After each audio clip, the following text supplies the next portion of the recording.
Welcome to SecurityGuardRadio.com, SecurityGuardTV.com, our new brand. Yep. At there we go again. I'm getting tired. I bet. It's been a long couple at of days. Infuse 2017. Infuse, yeah. Caesars Palace, Las Vegas, Guidance Software. There we But go. the parent company is... Parent company of Guidance is...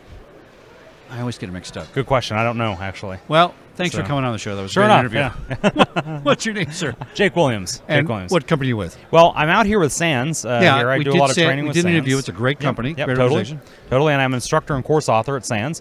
Okay. And then I also separately run a consultancy, Rendition InfoSec. On the Rendition. side. Now, is that what it sounds like? It is actually what it sounds like. All That's right. kind of the name. It was a play on the extraordinary rendition, and our tagline is "Security by any legal means." Right. So I love that. we're outside of the. A lot of security companies look at the kind of the check the box kind of stuff. We're Right. not. We're not that. Most of my employees are former government hackers. For three-letter great. agency stuff, Yeah. and so again, it's really, really awesome set of talent there, and again, really outside the box security solutions, chasing down the APT, all that good stuff. So there's the black hat guys. well, so it's interesting, when you think about your black hat guys in a governmental sense, right? They spend a ton of money building these, building this malware, building these tools, and as they go and they hack other nation states, and if we've got a target that we're interested in, you better believe somebody else is interested in it too. Exactly right. And so one of their first jobs that they have to do is assess whether or not someone else is already on a particular target. That's their first job, and so Right. to do that, they're doing incident response. Unlike having guidance software or other stuff that requires lots of bandwidth, they don't have that. And so, as we look at this, it's really for us. We find that those people are great incident responders because they know specifically what to look for. Plus, they know where they hide, and that's generally where other attackers are hiding too. So it's a really interesting crossover in skill set. So I'm going to think of you as the real deal. That's a good plan. Not I like the, that. Not the off-the-shelf box, No. which in itself is a solution, right? But It's a solution. this is a final end solution kind of. Very interesting. Yep. Now, how do you translate all this secret squirrel knowledge information you have over to SANS? And you just describe what you did for them again? Yeah, so for SANS, I actually am a contributing author on 4 different courses for SANS. Okay. I'm co-author on the memory forensics course with Alyssa Torres there. I actually work on the cyber threat intelligence course as well as the malware reversing course. And then separately from the digital forensics track, I work on the pen test track where I'm a contributing author on the advanced exploit development course. And that's where we go hunt for vulnerabilities in software and teach people how to exploit those vulnerabilities. So my last guess, and some other guests talk about this, most apps, they use open code, open source code, why reinvent the wheel? And I'm not worried about security. That's your problem over there. I'm the developer. You're the security guy. Why is that still going on? It drives me insane. I don't get it. And So you're hunting for vulnerabilities when the vulnerability should have been coded out of the thing in the first place and not put in there. I don't know. Well, I mean, yes, except it's harder. It's really way harder to do than it is to talk about, right? We Well, look but some at people just put the security on after the fact, right? Oh, well, there's no question about that. Yeah. So Yeah. there are, and we deal with a lot of startups actually that at Rendition, we've dealt with a lot of startups that are building software and they just don't have the budget for security, right? So they look and they say, Okay. we've got to get this thing to market so Right. that we get our Series B funding, right? And they say, look, we recognize the risk. Really smart people. They say, recognize the risk. We know that if we get a serious security incident, the company's tanked. But we also know that given the budget that we have today, we'll never get the product to market ever if we have to spend all the money doing All right. certification, accreditation, et cetera. So I didn't look at the security part as being that expensive, so educate me. Tell me, why would it be a budget breaker Well, I in a think startup? Yeah, so I think probably the number one thing that it comes down to is really the number one thing it comes down to is the developer cost, right? Okay. Getting developers that can develop code that compiles are a dime a dozen. Developers that can do it securely, right? And then the people to come in and audit that after the fact, that's where you start getting a little bit more expensive. Oh, interesting. So- I didn't realize that. All yeah. right. I kind of thought there were two groups. Like, here's the security guy sitting down, and the developer guy sitting down. And the developer writes his code, and the security guy says, you know what? I think we got to do something else. But it is one and the same person if you want to go that level, I guess. Yeah, be. you can get to that level. Yeah. We don't ever want a developer saying, I know security, therefore my code is secure. Right. But you still want an independent audit, a third Oh, party yeah, to yeah, look yeah, at. yeah. Because just like trying to proofread your own paper in school, it's impossible to do. Same thing with the code, right? So Paper. I put a show on YouTube when I spell things wrong. I'm terrible at Oh, it. hey, so you and me both, I right? get it, So, you know. yeah, totally. Spell check for the win. But But so vulnerability hunting, this intrigues me. I like the way it sounds. Tell me what we do. Tell me what that is. Well, so there's a couple of ways that we do this, right? So there's for one, we look for insecure functions that don't have range checking. For instance, if we don't have range checking, we might say, for instance, here's we've got a 100 byte buffer here. Let me shim 200 bytes into that buffer, and so we've got a buffer overflow there because there's no check for the size of that value. There's also, and that stuff's starting to fall away. We're starting to have more and more protections against that. Right. Microsoft and the GNU Foundation, GCC, the folks that build the compilers, they're getting better at, even if the developer makes the mistake, they're getting better at protecting it from being exploitable. And so what we're seeing then is that the same vulnerability that would have resulted in code execution for the attacker now is only resulting in a crash, which is still a problem for all you, right, yeah. but it's not me gaining access to your machine. Yeah, right? that's interesting. And so we're seeing a lot of that go on. And again, this can be exactly the same code, no modification to the code at all. Just recompiling with a new compiler protects you from that type of vulnerability. Oh, interesting. So Yep.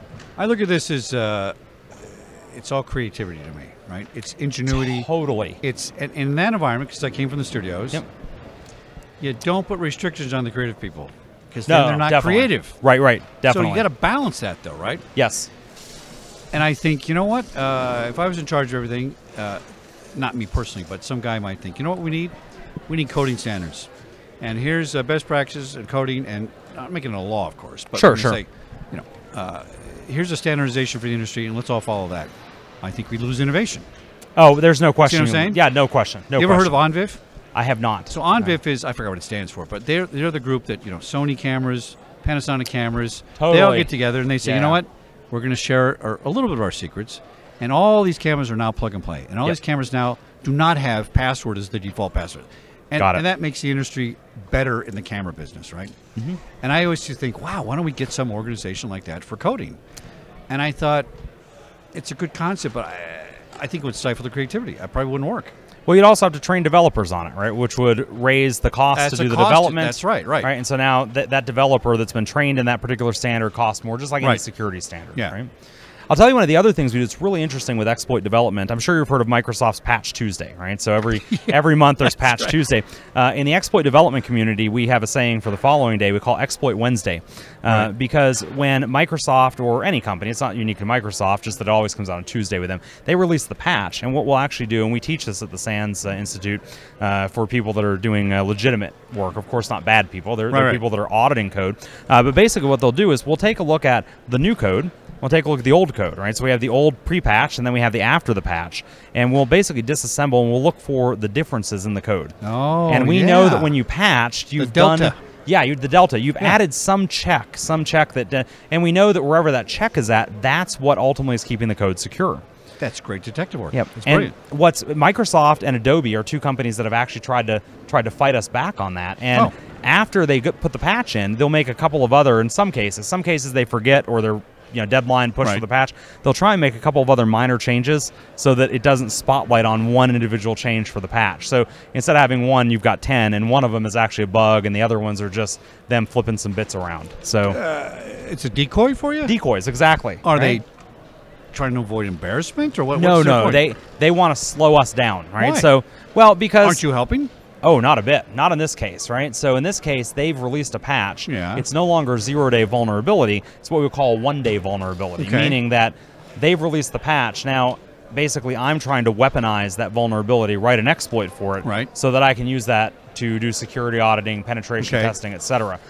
If you haven't applied the patch as a consumer, and many of our organizations we work with are on 30 and 60-day patch cycles, if I can develop that in 24, 48, 72 hours, I've got a great time period, even if it's a week, right? Yeah. I've got a great time period in a 30 to 60-day patch cycle with which I can still use this vulnerability that technically has been patched, but you haven't applied the patch yet.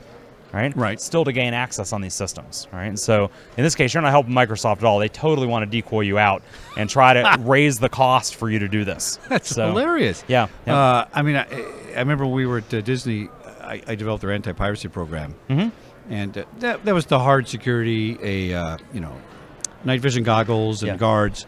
And then the IT guys would do things like make 100 million copies of Finding Nemo and stick it up on all those Juarez sites and everything like that. Oh, yeah. And you never knew where the real one was anymore. Right. Where the real pirate was. Total decoy stuff, right? Yep. Very effective. Very effective. Indeed. So that's really interesting. So do you bring this knowledge from rendition over to SANS? I'm educated in 5 minutes, and now I think my reptilian brain has gone up a little bit, and I know some things. But how do you transfer that stuff? Because some of your stuff seems proprietary. It seems like you're doing stuff nobody else does, and do you want to teach that to people because now your business is affected? How do you balance all that stuff? Yeah, I mean, there's definitely a balance. Look, I think that there's some stuff that I do at the business that we don't talk about at SANS. Obviously, I don't talk about my clients at SANS because we're all under non-disclosure. Nobody wants to. If we've done an incident response or a security assessment, nobody wants their name thrown out there. But at SANS, every one of us that are instructors, we're all practitioners, right? We all do something in the field, right? And that's kind of one of the things that makes us unique there. So I'll teach maybe 10 weeks a year, but the rest of the time I'm out in the field doing that work. What I do bring to SANS that I find is really, really effective for students is I bring the stories of what we've been doing in the field, obviously anonymized right. But so as a slide pops up, where I should be talking about, you name it, physical security, right? I could read about standards about how badges are most appropriate if they're worn here, and the a fence should be this high, and who knows what else. Or I can tell you how we broke into a customer facility last week, right? And so and how some of those controls would have made it more difficult for us. And one has a very lasting impression, the other does not, right? And so that's basically how I bring that. If you look at me, if you come to one of my courses, I can tell you that, and my students will tell you as well, I hate reading slides. And so basically I come in and tell a story, click, click, click, click. Okay, well, that story covered these 12 slides, tell another story, and we kind of I still remember stories from the police academy that kept me alive. Oh, totally. To this day. Yeah. I don't remember the code section of the training. I remember that guy was trying to kill police officers because blah, blah, blah, and look for this in the field, and I did. And that's exactly it. It's very powerful. Very effective. Very good. Yep. So name one more time. Jake Williams, Rendition InfoSec. Is it renditioninfosec.com? Yeah, it is. Actually, we've got a shortened version of it because I know it's tough to spell. Yeah. It's rsec.us, rsec.us. RSEC, I like that too. Yep. So. Now, do you have a secret site that nobody knows about? You must have one. Don't actually, believe it or not, we do. So, as you mentioned this, right? So we were. Have you ever? I'm sure you dealt with cyber attribution or have heard of the whole who's hacking. Is it the North Koreans that are responsible exactly for? Right. So it's all baloney to me. It's all baloney, absolutely. And look, honestly, most cyber attribution is. We got sick of people asking us about this, and so we stood up a site called WhoHackedUs.com. Right. So WhoHackedUs.com. It's completely randomized cyber attribution information. Kind of funny, right? So that's our secret website. I'm going to take a look at that. There you go. Like a lot of fun. Thanks for coming on Security Guy TV. Thank you so much. I appreciate it. Great conversation. Thank you. Thanks. Yep.